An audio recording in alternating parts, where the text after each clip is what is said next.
कहानी वर्तमान समाज में तेजी से फैलती पुरुषों की वास्तविक परिस्थिति के संदर्भ में है। लेखक समाज में पुरुष प्रधान मानसिकता का कहीं से समर्थन नहीं करता।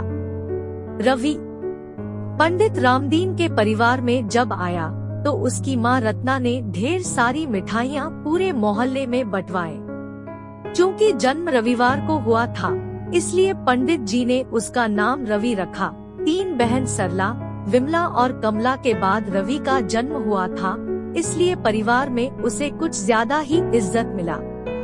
खैर, साधारण परिवार का रवि जीवन के थपेड़ों से जूझते हुए किसी तरह फर्स्ट क्लास से बैचलर की डिग्री हासिल करता है।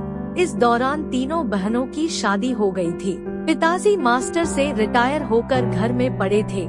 रिटायरमेंट से जो पैसे मिले थे वह सारा सरला, विमला और कमला की शादी में खर्च हो गए। रवि अब सेटल होने के लिए प्रतियोगिता परीक्षा में इधर उधर हाथ पैर मारने लगा, लेकिन उसे जल्द ही वर्तमान व्यवस्था से रूबरू होना पड़ा। अभी तक जो भी उसने पढ़ा था वह सभी उसे भ्रमित कर रहे थे। जब वह कंपटीशन में गया तो पता चला कि यहाँ तो समानता का अधिकार की धज्जियां उड़ रही है। ऊंची जाति के कारण पहले तो रिजर्वेशन व्यवस्था के तहत उसे साइड दिया गया।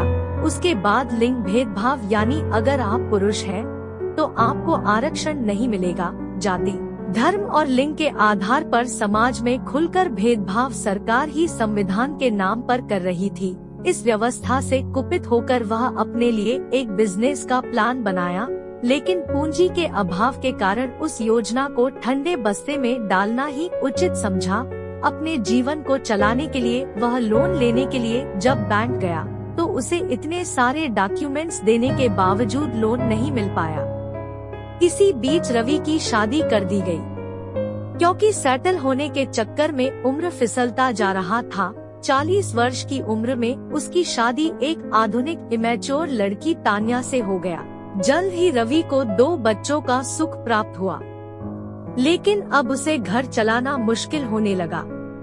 थक हार कर प्राइवेट नौकरी करनी पड़ी, लेकिन पढ़ा लिखा रवि प्राइवेट नौकरी में आत्मसम्मान को बेचकर भी उतने पैसे नहीं कमा पा रहा था जितना में उसका परिवार चल सके। तान्या रोज नए नए फरमाइश करती, लेकिन पैसों के अभाव में रवि उसे पूरा नहीं कर पाता।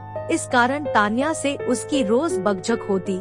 यह बकझक अब लड़ाई में तब्दील हो चुका था, क्योंकि तान्या के अरमान था कि वह एक सुविधापूर्ण अच्छी जीवन जी सके, लेकिन रवि उसे पूरा करने में असमर्थ था।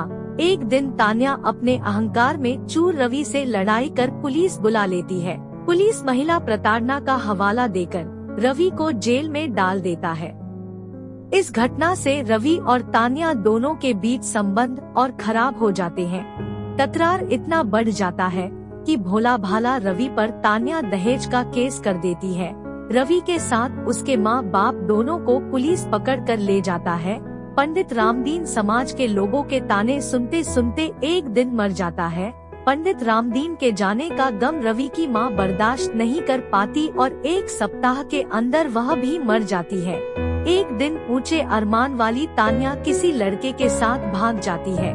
उसके 2 बच्चों को विमला और सरला मिलकर किसी तरह पालती है। ऊंची जाति का रवि वर्तमान सामाजिक, राजनीतिक, आर्थिक और कानूनी भंवर में फंसकर एक दिन अपना संतुलन खो बैठता है और जेल में ही आत्महत्या कर लेता है। इस तरह पढ़ा लिखा निर्दोष रवि वर्तमान सामाजिक, राजनीतिक और आर्थिक व्यवस्था का शिकार हो जाता है। रवि के आत्महत्या के लिए दोषी कौन है? ए. रवि खुद, बी. तान्या की महत्वाकांक्षा, सी. रवि की आर्थिक स्थिति, डी. वर्तमान सामाजिक ढांचा, ई. वर्तमान महिला अधिकार का दुरुपयोग, एफ. कानून बनाने वाले राजनेता। इस पर आपका प्रतिक्रिया का हमें बेसब्री से इंतजार रहेगा। Thanks for watching. Please subscribe, like and share.